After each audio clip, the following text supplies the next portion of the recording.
हर वर्ष की तरह इस बार भी जो आंकड़े के जाल में सरकार के द्वारा भ्रमित करने का प्रयास किया जा रहा है वो बहुत ही अफसोसनाक है, चिंताजनक है।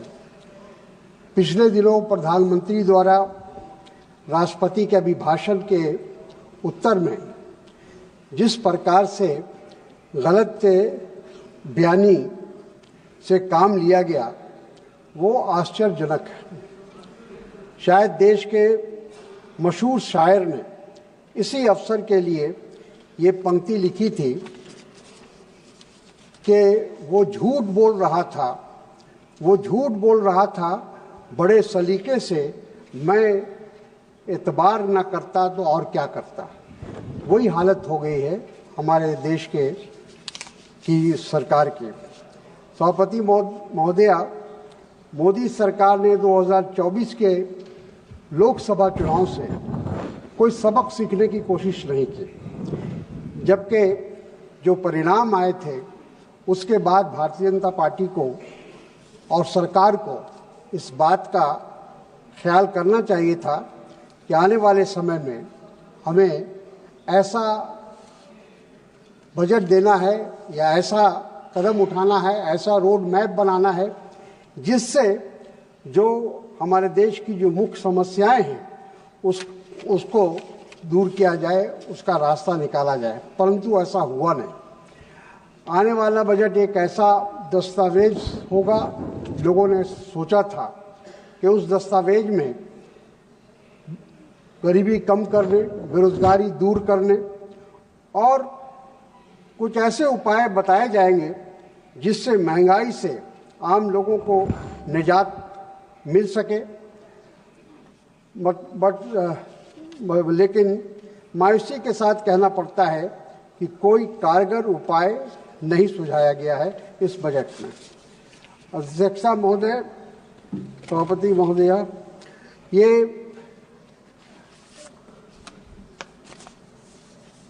प्रधानमंत्री जी ने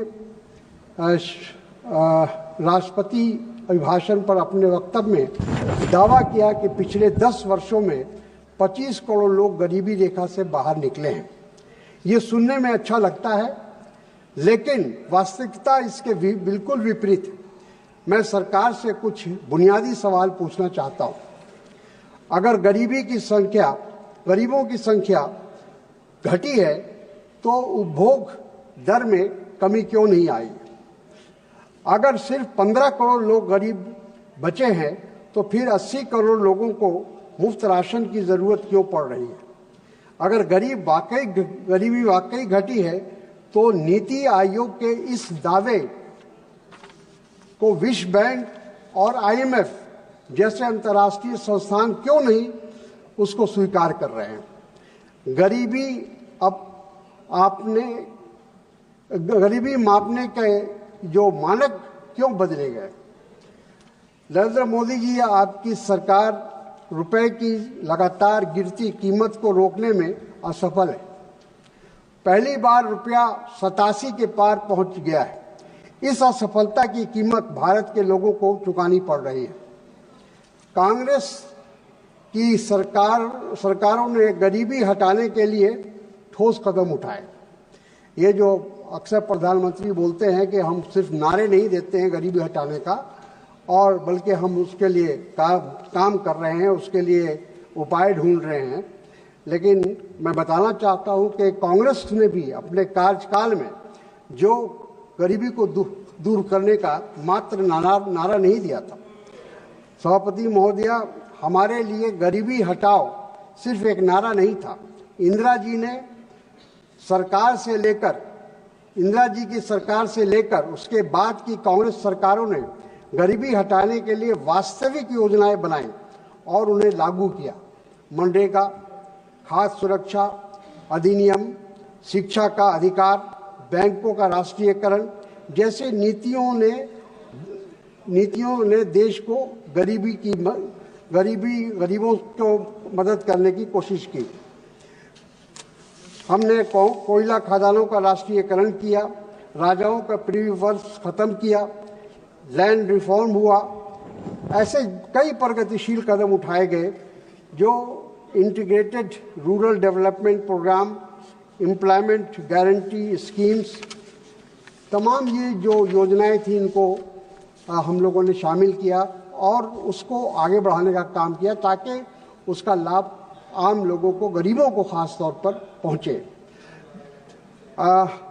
बिहार के इस बजट में बिहार का जिक्र है, इसलिए उस पर दो शब्द कहना चाहता हूं आपकी इजाज़त से कि बिहार को सिर्फ भाषण मिले।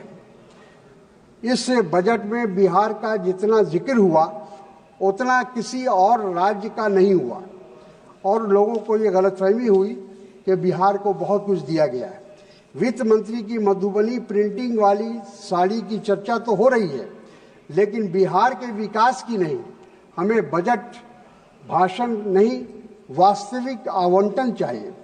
बिहार को विशेष राज्य का दर्जा देने का जो वादा किया गया था उस पर कोई अमल नहीं हुआ। हम सब जानते हैं कि बिहार और झारखंड के बंटने के बाद बिहार की जो आर्थिक स्थिति है वो बहुत ही दयनीय है। आज हमारे पास उद्योग नहीं है, हमारे पास खनिज नहीं है, कल कारखाने नहीं है, हम पूरी तरह से सिर्फ कृषि पर निर्भर करते हैं।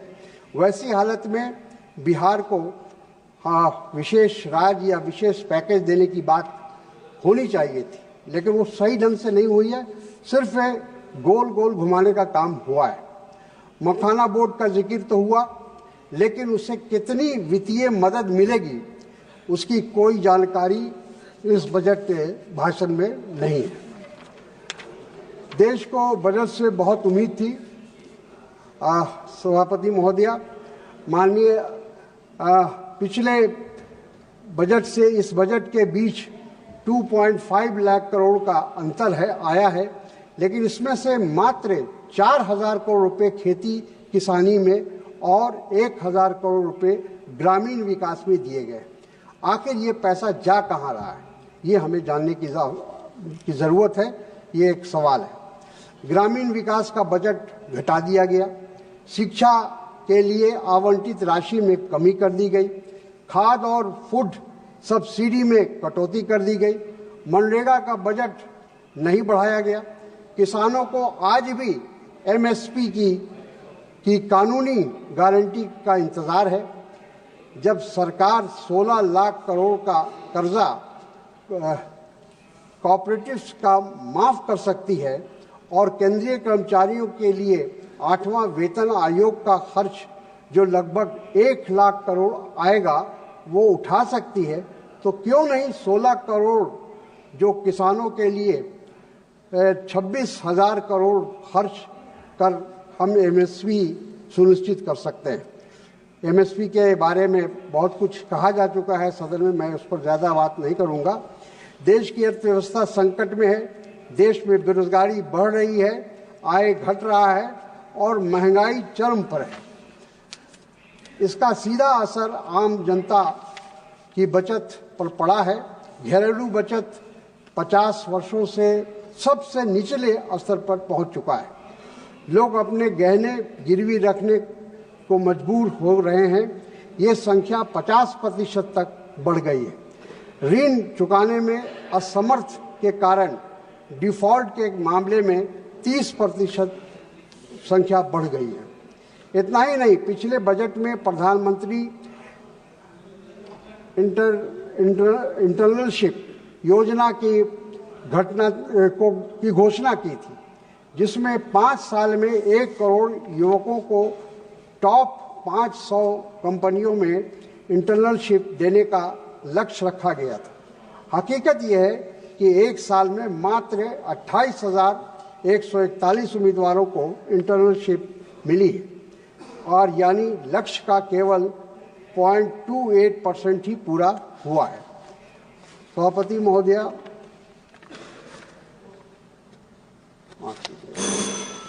बस खत्म ही हो गया, 2 मिनट और। जीडीपी ग्रोथ दर गिर रही है। सरकार भले ही प्रचार प्रसार कर रही हो, लेकिन वास्तविकता यह है कि भारतीय अर्थव्यवस्था लड़खड़ा रही है। इस वर्ष जीडीपी ग्रोथ दर मात्र 6.4% रहने वाली है, जो पिछले 4 वर्षों में सबसे कम है।